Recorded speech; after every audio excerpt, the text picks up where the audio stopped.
Во время обычного патрулирования местного торгового центра офицер Дэниелс сделал душераздирающее открытие. В дальнем углу парковки он обнаружил 3-летнюю девочку, которая сидела одна, почти невидимая среди припаркованных машин. Обеспокоенный, он осторожно подошел к ней, опустился на колени, чтобы спросить, почему она была там совсем одна. Маленькая девочка прошептала: «Мама не хочет, чтобы я возвращалась домой». Глаза офицера Дэниелса расширились, когда он услышал, что сказала маленькая девочка. Какие родители могли так поступить? Это должно быть какое-то недоразумение. Девушка, вероятно, даже не понимала, что говорит. Офицер Дэниелс решил остаться с девочкой и охранять ее, пока ее родители не найдут ее. Они, вероятно, очень волновались и искали ее повсюду. «Меня зовут Джейсон. Как тебя зовут?» Он спросил девушку, надеясь, что сможет вытянуть из нее какую-нибудь информацию, если заслужит ее доверие. «Элли», — застенчиво ответила она.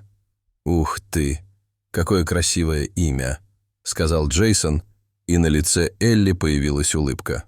«Элли, пойдем поищем твоих родителей». «Ты знаешь, где они?» — спросил он, и улыбка тут же снова исчезла с ее лица. «Нет, я не нужна маме», — повторила она, и Джейсон в замешательстве приподнял бровь. «Пойдем прогуляемся, хорошо?» Он протянул Элли руку, чтобы она взяла ее, и они вместе вошли в торговый центр. Он отвел ее в диспетчерскую и объяснил ситуацию дежурному сотруднику службы информации. Офицер сделал заявление о том, что Элли потерялась, и попросил ее родителей немедленно прибыть в информационный центр. Услышав это, лицо Элли вытянулось, и она снова повторила: «Нет-нет, я не нужна маме». Джейсон и сотрудник службы информации обменялись встревоженными взглядами, не зная, что делать. Они решили подождать там еще немного, и сотрудник повторил объявление в другой раз. Однако никто так и не появился. Камеры видеонаблюдения показывали только пустые коридоры. Торговый центр вот-вот закрывался. «Элли, может, поиграем в игру?» – спросил ее Джейсон. «Побеждает тот, кто первым увидит желтую машину». Глаза маленькой девочки загорелись, и она кивнула, тихонько хихикнув. Джейсон подумал, что это был идеальный способ вернуть ее на парковку, не упоминая больше о ее родителях. Казалось, каждый раз, когда они так поступали, это расстраивало ее. Джейсон поблагодарил сотрудника службы информации, и они с Элли снова вышли на улицу. На парковке было еще меньше машин, чем раньше, поскольку все посетители торгового центра разошлись по домам. К разочарованию Элли ни одна из них не была желтой. Джейсон тоже был разочарован, но по другой причине. Он не мог поверить, что никто не пришел искать эту маленькую девочку. В конце концов, он решил отвезти ее в полицейский участок вместе с собой. Там он придумает план. «Похоже, здесь нет желтых машин. Не хочешь пойти со мной и посмотреть еще кое-что?» – спросил он ее, и Элли кивнула.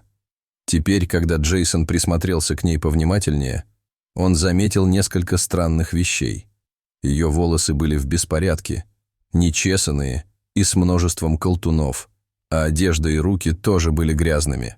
Он понятия не имел, что происходит, но одно было ясно. Во всей этой ситуации было что-то странное.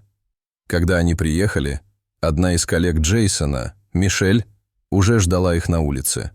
У Джейсона не было детей, но у Мишель они были, и он подумал, что Элли тоже могла бы чувствовать себя более комфортно с женщиной. Так получилось, что у Мишель в кабинете хранились плюшевые игрушки ее дочери, и как только Элли узнала о них, она очень обрадовалась, увидев их. Поэтому Мишель заботилась об Элли, пока Джейсон пытался разыскать ее родителей.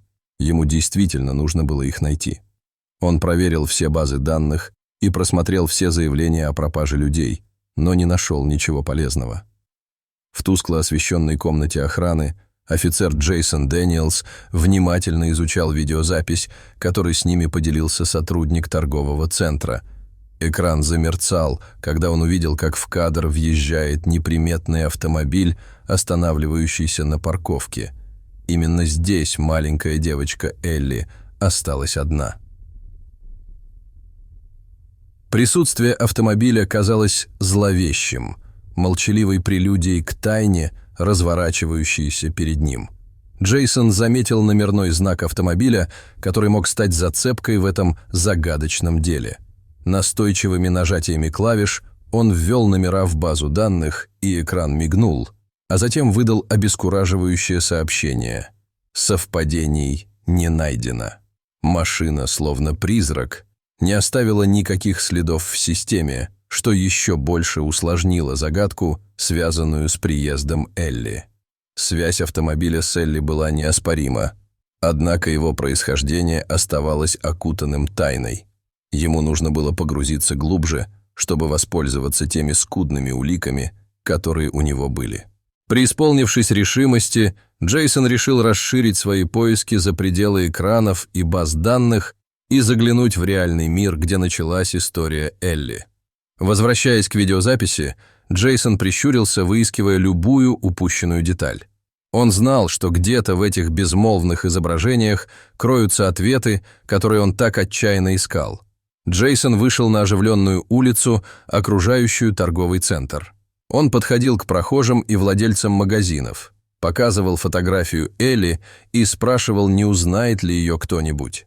На их лицах отражалась смесь любопытства и озабоченности, но никто не мог предложить какой-либо существенной информации о маленькой девочке, которая внезапно стала центром растущей тайны. В маленьком кафе, расположенном всего в квартале от торгового центра, заговорил бариста. «Да, я ее видел», — сказал он с ноткой беспокойства в голосе. «Она часто бродит здесь поздно ночью, всегда одна».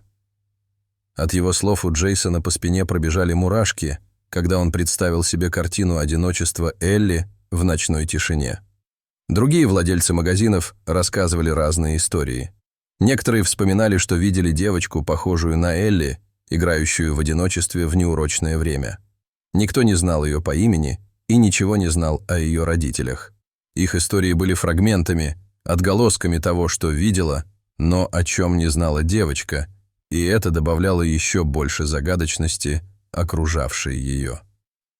Вернувшись в полицейский участок, Элли начала понемногу меняться в присутствии Джейсона и Мишель.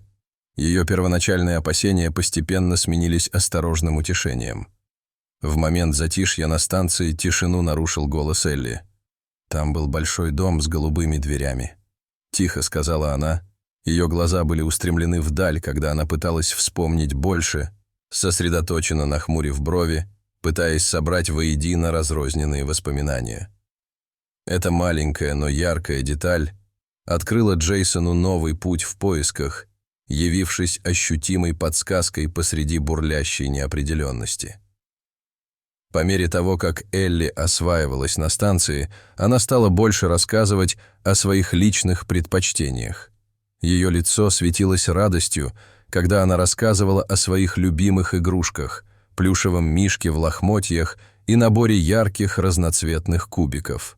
Шли дни, и Джейсон все больше заботился о благополучии Элли, наблюдая за ее постепенным превращением из испуганного, одинокого ребенка в более открытую и доверчивую маленькую девочку. Он ощущал растущее чувство ответственности и связи, негласная связь, крепнущая с каждым днем, заставляла его делать все, что в его силах, чтобы помочь ей. Воодушевленный словами Элли, Джейсон отправился на поиски дома с синими дверями. Он прочесал заброшенные уголки города, выискивая глазами этот необычный оттенок. В заброшенной части города настойчивость Джейсона принесла свои плоды. Вот он, дом с голубыми дверями, как и описывала Элли. От его слов у Джейсона мурашки побежали по спине, когда он представил себе картину одиночества Элли в ночной тишине.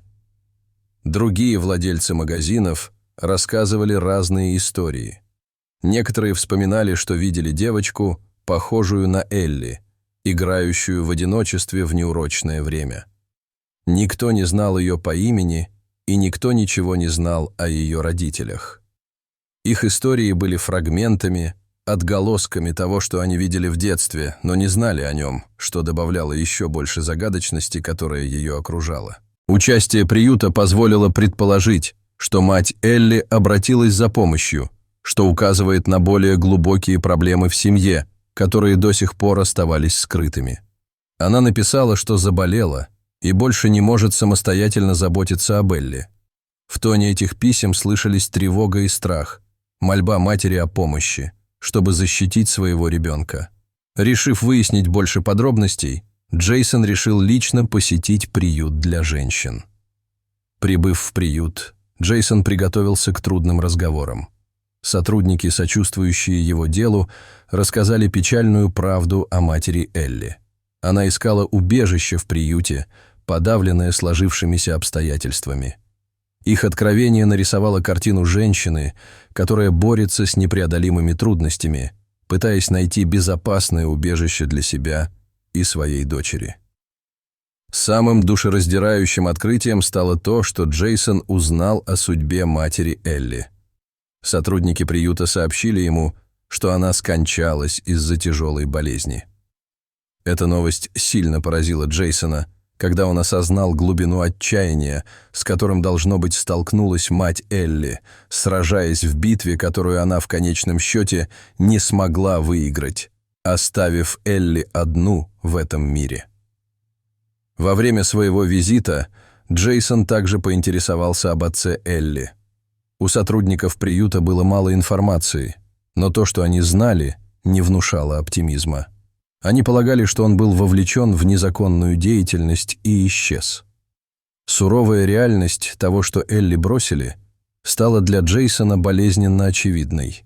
Оставшись одна в этом мире сначала из-за трагической кончины матери, а затем из-за отсутствия отца, Элли прошла путь, полный глубокого одиночества и уязвимости. После долгих размышлений Джейсон принял искреннее решение. Тронутый историей Элли и установившейся между ними связью, он решил стать ее приемным родителем. Это решение было продиктовано не только чувством долга, но и глубоким чувством заботы и единения. Джейсон отправился в путешествие, знакомясь со сложностями системы патронатного воспитания. Это был лабиринт бумажной работы, юридических требований и встреч. Несмотря на трудности, он оставался решительным. По иронии судьбы, случайная встреча привела Джейсона к бабушке и дедушке Элли по материнской линии. Они искали Элли с тех пор, как исчезла ее мать. Это открытие открыло Элли доступ к той части семьи, о которой она никогда не знала, к связи с матерью и ее наследием, которой так не хватало в ее жизни. Встреча Элли с бабушкой и дедушкой была очень эмоциональной. Для Элли это стало открытием семьи, о существовании которой она и не подозревала. Для ее бабушки и дедушки это стало окончанием мучительных и неуверенных поисков. Были пролиты слезы, рассказаны истории, и начали формироваться новые семейные узы, заполняя пустоту в жизни Элли, вновь обретенной любовью и близостью. Кульминацией истории являются размышления Джейсона, крестного отца Элли, об их путешествии. Он думал о том, какое глубокое влияние оказала Элли на его жизнь, изменив его так, как он и не предполагал. Его совместный путь с Элли был полон сострадания, испытаний и, в конечном счете, любви. Это стало свидетельством того, что жизнь может идти самыми неожиданными путями и о преобразующей силе заботы о другом человеке.